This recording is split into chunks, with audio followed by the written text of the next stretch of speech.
Stories from Tagore by Rabindranath Tagore, Master Mashai. Chapter 1. Adhar Babu lives upon the interest of the capital left him by his father. Only the brokers, negotiating loans, come to his drawing room and smoke the silver-chased hookah, and the clerks from the attorney's office discuss the terms of some mortgage or the amount of the stamp fees. He is so careful with his money that even the most dogged efforts of the boys from the local football club fail to make any impression on his pocket. At the time the story opens, a new guest came into his household. After a long period of despair, his wife Nani Bala bore him a son. The child resembled his mother, large eyes, well-formed nose, and fair complexion. Ratikanta, Adharlal's protege, gave verdict. He is worthy of this noble house. They named him Venugopal. Never before had Adharlal's wife expressed any opinion differing from her husband's on household expenses. There have been a hot discussion now and then about the propriety of some necessary item, and up to this time she had merely acknowledged defeat with silent contempt. But now Adharlal could no longer maintain his supremacy. He had to give way little by little when things for his son were in question. Chapter number 2. As Venugopal grew up, his father gradually became accustomed to spending money on him. He obtained an old teacher who had a considerable repute for his learning and also for his success in dragging impassible boys through their examinations. But such a training does not lead to the cultivation of amiability. This man tried his best to win the boy's heart, but the little that was left in him of the natural milk of human kindness had turned sour, and the child repulsed his advances from the very beginning. The mother, in consequence, objected to him strongly, and complained that the very sight of him made her boy ill. So the teacher left. Just then Haralal made his appearance, with a dirty dress and a torn pair of old canvas shoes. Haralal's mother, who was a widow, had kept him with great difficulty at a district school out of the scanty earnings which she made by cooking in strange houses and husking rice. He managed to pass the matriculation and determined to go to college. As a result of his half-starved condition, his pinched face tapered to a point in an unnatural manner, like Cape Comorin in the map of India, and the only broad portion of it was his forehead, which resembled the ranges of the Himalayas. The servant asked Haralal what he wanted, and he answered timidly that he wished to see the master. The servant answered sharply, "You can't see him." Haralal was hesitating, at a loss what to do next, when Venugopal, who had finished his game in the garden, suddenly came to the door. The servant shouted at Haralal, "Get away!" Quite unaccountably, Venugopal grew excited and cried, "No, he shan't get away," and he dragged the stranger to his father. Adharlal had just risen from his midday sleep and was sitting quietly on the upper veranda in his cane chair, rocking his legs. Ratikanta was enjoying his hookah, seated in a chair next to him. He asked Haralal how far he had got in his reading. The young man bent his head and answered that he had passed the matriculation. Ratikanta looked stern and expressed surprise that he should be so backward for his age. Haralal kept silence. It was Ratikanta's special pleasure to torture his patron's dependents, whether actual or potential. Suddenly it struck Adharlal that he would be able to employ this youth as a tutor for his son on next to nothing. He agreed, there and then, to take him at a salary of 5 rupees a month, with board and lodging free. Chapter 3. This time the post of tutor remained occupied longer than before. From the very beginning of their acquaintance, Haralal and his pupil became great friends. Never before did Haralal have such an opportunity of loving any young human creature. His mother had been so poor and dependent that he had never had the privilege of playing with the children where she was employed at work. He had not hitherto suspected the hidden stores of love which lay all the while accumulating in his own heart. Venu, also was glad to find a companion in Haralal. He was the only boy in the house. His two younger sisters were looked down upon as unworthy of being his playmates. So his new tutor became his only companion, patiently bearing the undivided weight of the tyranny of his child friend. Chapter 4. Venu was now 11. Haralal had passed his intermediate, winning a scholarship. He was working hard for his BA degree. After college lectures were over, he would take Venu out into the public park and tell him stories about the heroes from Greek history and Victor Hugo's romances.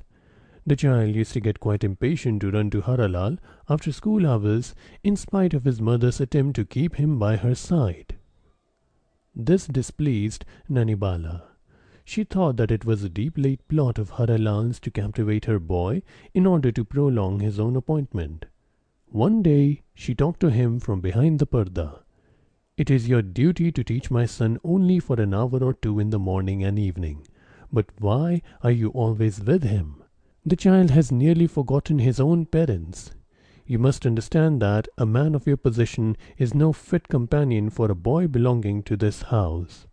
Haralal's voice choked a little as he answered that for the future he would merely be Venu's teacher and would keep away from him at other times.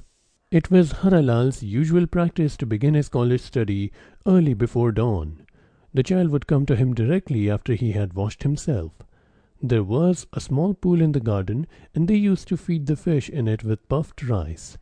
Venu was also engaged in building a miniature garden house at the corner of the garden with its Lilliputian gates and hedges and gravel paths. When the sun became too hot, they would go back into the house and Venu would have his morning lesson from Haralal. On the day in question, Venu had risen earlier than usual because he wished to hear the end of the story which Haralal had begun the evening before. But he found his teacher absent. When asked about him, the door servant said that he had gone out. At lesson time, Venu remained unnaturally quiet. He never even asked Haralal why he had gone out, but went on mechanically with his lessons. When the child was with his mother taking his breakfast, she asked him what had happened to make him so gloomy and why was he not eating his food. Venu gave no answer. After his meal, his mother caressed him and questioned him repeatedly. Venu burst out crying and said, "Master Mashai." His mother asked Venu, "What about Master Mashai?" But Venu found it difficult to name the offense which his master had committed. His mother said to Venu, "Has your Master Mashai been saying anything to you against me?" Venu could not understand the question and went away. Chapter 5. There was a theft in Adhar Babu's house. The police were called in to investigate. Even Haralal's trunks were searched. Ratikanta said with meaning, "The man who steals anything does not keep his thefts in his own box." Adharlal called his son's tutor and said to him, "It will not be convenient for me to keep any of you in my own house. From today you will have to take up your quarters outside, only coming in to teach my son at the proper time." Ratikanta said sagely, drawing at his hookah, "That is a good proposal. Good for both parties." Haralal did not utter a word, but he sent a letter saying that it would be no longer possible for him to remain as tutor to Venu. When Venu came back from school, he found his tutor's room empty. Even that broken steel trunk of his was absent. The rope was stretched across the corner, but there were no clothes or towel hanging on it. Only on the table, which formerly was strewn with books and papers, stood a bowl containing some goldfish with a label on which was written the word Venu in Haralal's handwriting. The boy ran up at once to his father and asked him what had happened. His father told him that Haralal had resigned his post. Venu went to his room and flung himself down and began to cry. Adharlal did not know what to do with him. The next day, when Haralal was sitting on his wooden bedstead in the hostel, debating with himself whether he should attend his college lectures, suddenly he saw Adhar Babu's servant coming into his room, followed by Venu. Venu at once ran up to him and threw his arms round his neck, asking him to come back to the house. Haralal could not explain why it was absolutely impossible for him to go back, but the memory of those clinging arms and pathetic request used to choke his breath with emotion long after. Chapter 6. Haralal found out, after this, that his mind was in an unsettled state and that he had but a small chance of winning the scholarship, even if he could pass the examination. At the same time, he knew that, without the scholarship, he could not continue his studies. So he tried to get employment in some office. Fortunately for him, an English manager of a big merchant firm took a fancy to him at first sight. After only a brief exchange of words, the manager asked him if he had any experience and could he bring any testimonial. Haralal could only answer no. Nevertheless, a post was offered him of 20 rupees a month, and 15 rupees were allowed him in advance to help him to come properly dressed to the office. The manager made Haralal work extremely hard. He had to stay on after office hours and sometimes go to his master's house late in the evening. But in this way, he learnt his work quicker than others, and his fellow clerks became jealous of him and tried to injure him, but without effect. He rented a small house in a narrow lane and brought his mother to live with him as soon as his salary was raised to 40 rupees a month. Thus, happiness came back to his mother after weary years of waiting. Haralal's mother used to express a desire to see Venugopal, of whom she had heard so much. She wished to prepare some dishes with her own hands and to ask him to come just once to dine with her son. Haralal avoided the subject by saying that his house was not big enough to invite him for that purpose. Chapter 7. The news reached Haralal that Venu's mother had died. He could not wait a moment, but went at once to Adharlal's house to see Venu. After that, they began to see each other frequently. But times had changed. Venu, stroking his buddy moustache, had grown quite a young man of fashion. Friends, befitting his present condition, were numerous. The old dilapidated study chair and ink-stained desk had vanished, and the room now seemed to be bursting with pride at its new acquisitions, its looking-glasses, oleographs, and other furniture.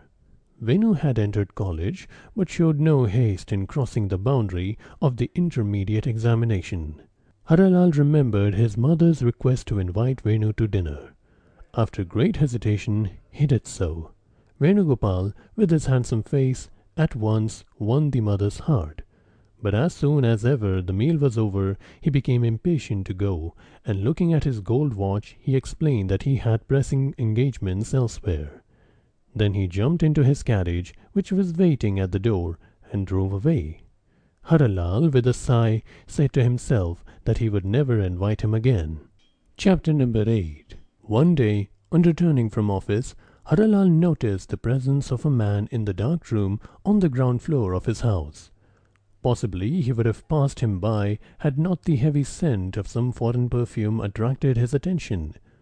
Haralal asked who was there, and the answer came, "It is I, Master Mashai." "What is the matter, Venu?" said Haralal. "When did you arrive?" "I came hours ago," said Venu. "I did not know that you returned so late." They went upstairs together, and Haralal lighted the lamp and asked Venu whether all was well. Venu replied that his college classes were becoming a fearful bore, and his father did not realize how dreadfully hard it was for him to go on in the same class, year after year, with students much younger than himself. Haralal asked him what he wished to do. Venu then told him that he wanted to go to England and become a barrister. He gave an instance of a student much less advanced than himself who was getting ready to go. Haralal asked him if he had received his father's permission. Venu replied that his father would not hear a word of it until he had passed the intermediate, and that was an impossibility in present frame of mind. Haralal suggested that he himself should go and try to talk over his father. "No," said Venu, "I can never allow that." Haralal asked Venu to stay for dinner, and while they were waiting, he gently placed his hand on Venu's shoulder and said, "Venu, you should not quarrel with your father or leave home."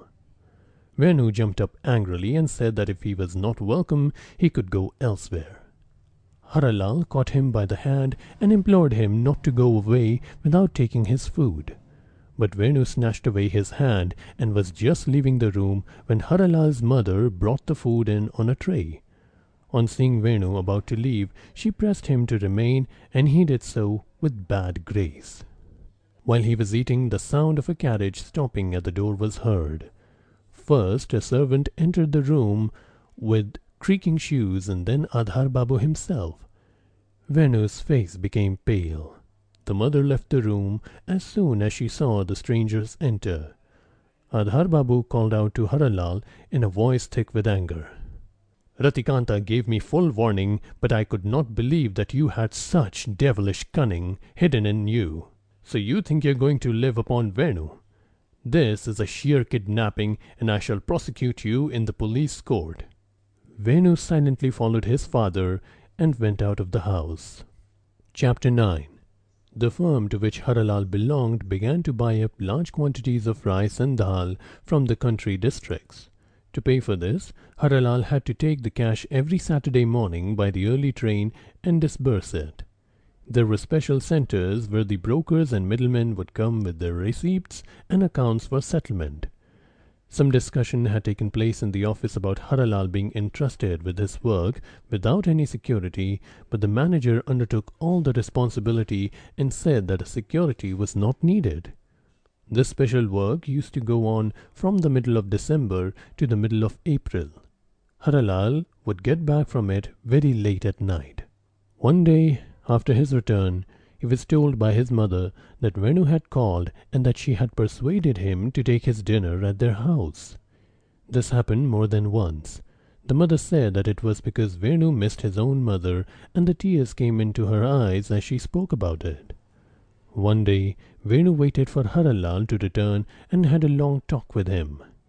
"Master Mashai," he said, "father has become so cantankerous of late that I cannot live with him any longer. And, besides, I know that he is getting ready to marry again. Ratikanta is seeking a suitable match, and they are always conspiring about it.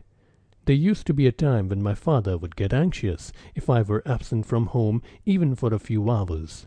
Now, if I am away for more than a week, he takes no notice. Indeed, he is greatly relieved. If this marriage takes place, I feel that I cannot live in the house any longer. You must show me a way out of this. I want to become independent." Haralal felt deeply pained, but he did not know how to help his former pupil. Venu said that he was determined to go to England and become a barrister. Somehow or other he must get the passage money out of his father. He could borrow it on a note of hand, and his father would have to pay when the creditors filed a suit. With this borrowed money he would get away, and when he was in England his father was certain to remit his expenses. "But who is there?" Haralal asked. "Who would advance you the money?" "You," said Venu. "I?" exclaimed Haralal in amazement. "Yes," said Venu. "I've seen the servant bringing heaps of money here in bags. The servant and the money belong to someone else." Haralal explained why the money came to his house at night, like birds to their nest, to be scattered next morning. "But can't the manager advance the sum?" Venu asked. "He may do so," said Haralal, "if your father stands security." The discussion ended at this point. One Friday night, a carriage and pair stopped before Haralal's lodging house. When Venu was announced, Haralal was counting money in his bedroom, seated on the floor. Venu entered the room dressed in a strange manner. He had discarded his Bengali dress and was wearing a Parsi coat and trousers and had a cap on his head. Rings were prominent on almost all the fingers of both hands, and a thick gold chain was hanging round his neck. There was a gold watch in his pocket, and diamond studs could be seen peeping from his shirt sleeves. Haralal at once asked him what was the matter and why was he wearing that dress. "My father's marriage," said Venu, "comes off tomorrow. He tried hard to keep it from me, but I found it out. I asked him to allow me to go to our garden house at Barrackpur for a few days, and he was only too glad to get rid of me so easily. I am going there, and I wish to God I had never to come back." Haralal looked pointedly at the rings on his finger. Venu explained that they had belonged to his mother. Haralal then asked him if he had already had his dinner. He answered, "Yes. Haven't you had yours?" "No," said Haralal. "I cannot leave this room until I have all the money safely locked up in this iron chest." "Go and take your dinner," said Venu. "While I keep guard here, your mother will be waiting for you." For a moment Haralal hesitated, and then he went out and had his dinner. In a short time he came back with his mother, and the three of them sat among the bags of money, talking together. When it was about midnight, Venu took out his watch and looked at it and jumped up, saying that he would miss his train. Then he asked Haralal to keep all his rings and his watch and chain until he asked for them again. Haralal put them all together in a leather bag and laid it in the iron safe. Venu went out. The canvas bags containing the currency notes had already been placed in the safe. Only the loose coins remained to be counted over and put away with the rest. Chapter 11. Haralal lay down on the floor of the same room with the key under his pillow and went to sleep. He dreamed that Venu's mother was loudly reproaching him from behind the curtain. Her words were indistinct, but rays of different colors from the jewels on her body kept piercing the curtain like needles and violently vibrating. Haralal struggled to call Venu, but his voice seemed to forsake him. At last, with a noise, the curtain fell down. Haralal started up from his sleep and found darkness piled up round about him. A sudden gust of wind had flung open the window and put out the light. Haralal's whole body was wet with perspiration. He relighted the lamp and saw by the clock that it was 4 in the morning. There was no time to sleep again, for he had to get ready to start. After Haralal had washed his face and hands, his mother called from her own room, "Baba, why are you up so soon?"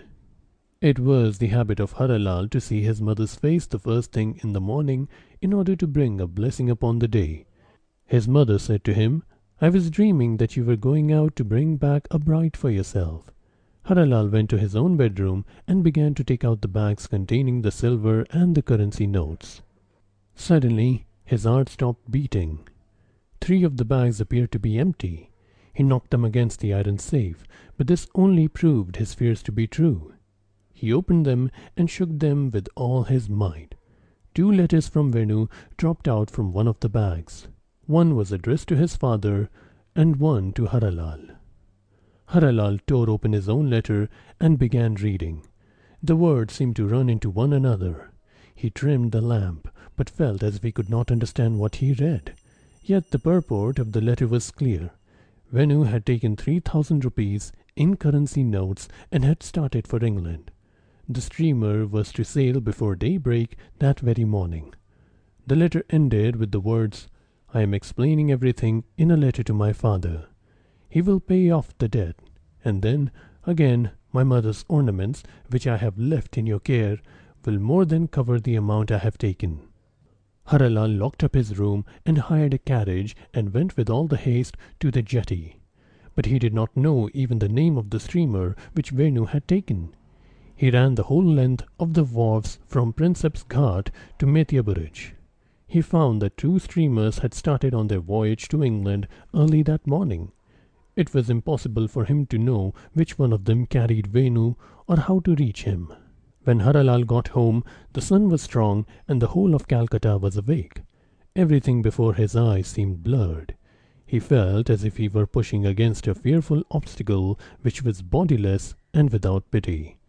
His mother came on the veranda to ask him anxiously where he had gone. With a dry laugh, he said to her, "To bring home a bride for myself." And then he fainted away. On opening his eyes after a while, Haralal asked his mother to leave him. Entering his room, he shut the door from the inside, while his mother remained seated on the floor of the veranda in the fierce glare of the sun. She kept calling to him fitfully, almost mechanically, "Baba! Baba!" The servant came from the manager's office and knocked at the door, saying that they would miss the train if they did not start out at once. Haralal called from inside, "It will not be possible for me to start this morning." "Then where are we to go, sir?" "I will tell you later on." The servant went downstairs with a gesture of impatience. Suddenly Haralal thought of the ornaments which Venu had left behind. Up till now he had completely forgotten about them, but with the thought came instant relief. He took the leather bag containing them and also Venu's letter to his father and left the house. Before he reached Adharlal's house, he could hear the bands playing for the wedding, yet on entering he could feel that there had been some disturbance. Haralal was told that there had been a theft the night before and 1 or 2 servants were suspected. Adhar Babu was sitting in the upper veranda, flushed with anger, and Ratikanta was smoking his hookah. Haralal said to Adhar Babu, "I have something private to tell you." Adharlal flared up, "I have no time now." He was afraid that Haralal had come to borrow money or to ask his help. Ratikanta suggested that if there was any delicacy in making the request in his presence, he would leave the place. Adharlal told him angrily to sit where he was. Then Haralal handed over the bag which Venu had left behind.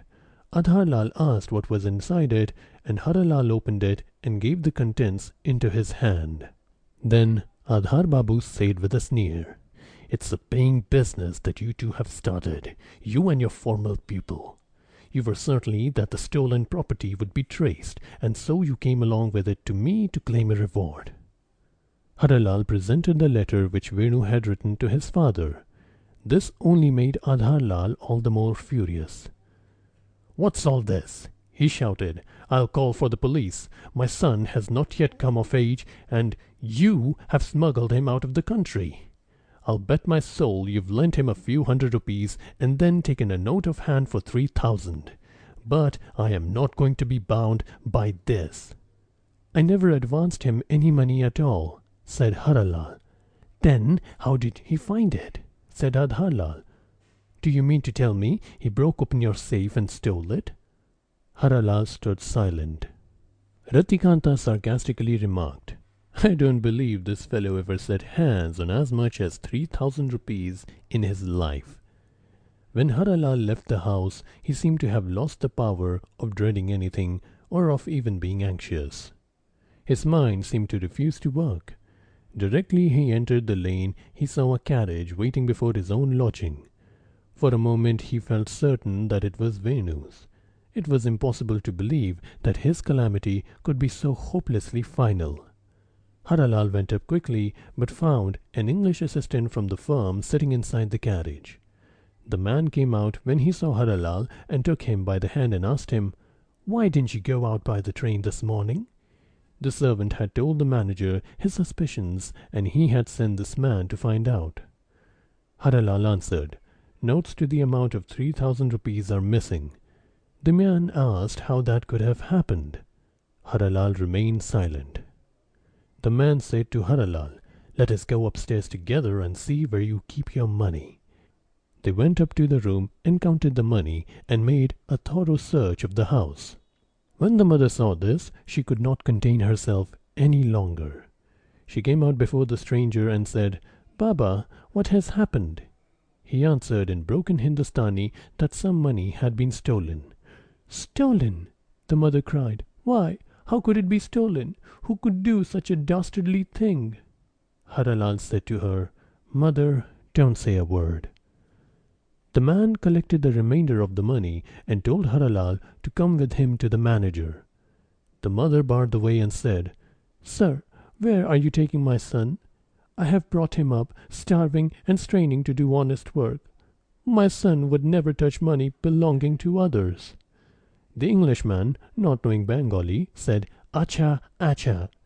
Haralal told his mother not to be anxious. He would explain it all to the manager and soon be back again. The mother entreated him with a distressed voice. "Baba, you haven't taken a morsel of food all morning." Haralal stepped into the carriage and drove away, and the mother sank to the ground in the anguish of her heart. The manager said to Haralal, Tell me the truth. What did happen?" Haralal said to him, "I haven't taken any money." "I fully believe it," said the manager, "but you surely know who has taken it." Haralal looked on the ground and remained silent. "Somebody," said the manager, "must have taken it away with your connivance." "Nobody," replied Haralal, "could take it away with my knowledge without taking first my life." "Look here, Haralal," said the manager, "I trust you completely. I took no security. I employed you in a post of great responsibility. Everyone in the office was against me for doing so. The 3,000 rupees is a small matter, but the shame of all this to me is a great matter. I will do one thing. I will give you the whole day to bring back this money. If you do so, I shall say nothing about it, and I will keep you on in your post." It was now 11 o'clock. Haralal, with bent head, went out of the office. The clerks began to discuss the affair with exultation. "What can I do? What can I do?" Haralal repeated to himself as he walked along like one dazed, the sun's heat pouring down upon him. At last his mind ceased to think at all about what could be done, but the mechanical walk went on without ceasing. This city of Calcutta, which offered its shelter to thousands and thousands of men, had become like a steel trap. He could see no way out. The whole body of people were conspiring to surround and hold him captive, this most insignificant of men whom no one knew. Nobody had any special grudge against him, yet everybody was his enemy. The crowd passed by, brushing against him. The clerks of the office were eating their lunch on the roadside from their plates made of leaves. A tired wayfarer on the Maidan, under the shade of a tree, was lying with one hand beneath his head and one leg raised over the other. The up-country women, crowded into hackney carriages, were wending their way to the temple. A chapadasi came up with a letter and asked him the address on the envelope. So the afternoon went by. Then came the time when the offices were all about to close. Carriages started off in all directions, carrying people back to their homes. The clerks, packed tightly on the seats of the trams, looked at the theatre advertisements as they returned to their lodgings. From today, Haralal had neither his work in the office nor release from work in the evening. He had no need to hurry to catch the tram to take him to his home. All the busy occupations of the city, the buildings, the horses and carriages, the incessant traffic, seemed now at one time to swell into dreadful reality, and at another time to subside into the shadowy unreal. Haralal had taken neither food, nor rest, nor shelter all that day. The street lamps were lighted from one road to another, and it seemed to him that a watchful darkness, like some demon, was keeping its eyes wide open to guard every movement of its victim. Haralal did not even have the energy to inquire how late it was. The veins on his forehead throbbed, and he felt as if his head would burst. Through the paroxysms of pain, which alternated with the apathy of dejection, only one thought came again and again to his mind. Among the innumerable multitudes in that vast city, only one name found its way through his dry throat. "Mother," he said to himself, "at the deep of night, when no one is awake to capture me, who am the least of all men, I will silently creep to my mother's arms and fall asleep, and I may never wake again." Haralal's one trouble was lest some police officer should molest him in the presence of his mother, and this kept him back from going home. When it became impossible for him at last to bear the weight of his own body, he hailed a carriage. The driver asked him where he wanted to go.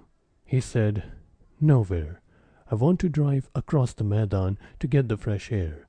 The man at first did not believe him and was about to drive on, when Haralal put a rupee into his hand as an advance payment.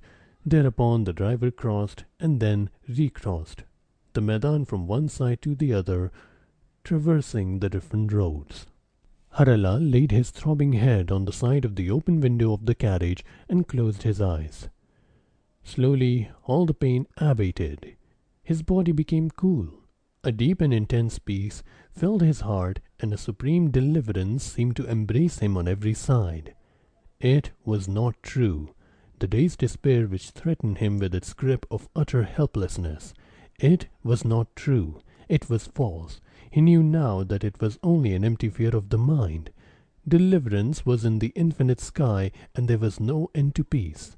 No king or emperor in the world had the power to keep captive this non-entity, this Haralal. In the sky, surrounding his emancipated heart on every side, he felt the presence of his mother, that one poor woman. She seemed to grow and grow till she filled the infinity of darkness. All the roads and buildings and shops of Calcutta gradually became enveloped by her. In her presence vanished all the aching pains and thoughts and consciousness of Haralal. It burst, that bubble filled with the hot vapor of pain, and now there was neither darkness nor light, but only one tense fullness. The cathedral clock struck 1. The driver called out impatiently, "Babu, my horse can't go any longer. Where do you want to go?" There came no answer. The driver came down and shook Haralal and asked him again where he wanted to go. There came no answer. And the answer was never received from Haralal where he wanted to go.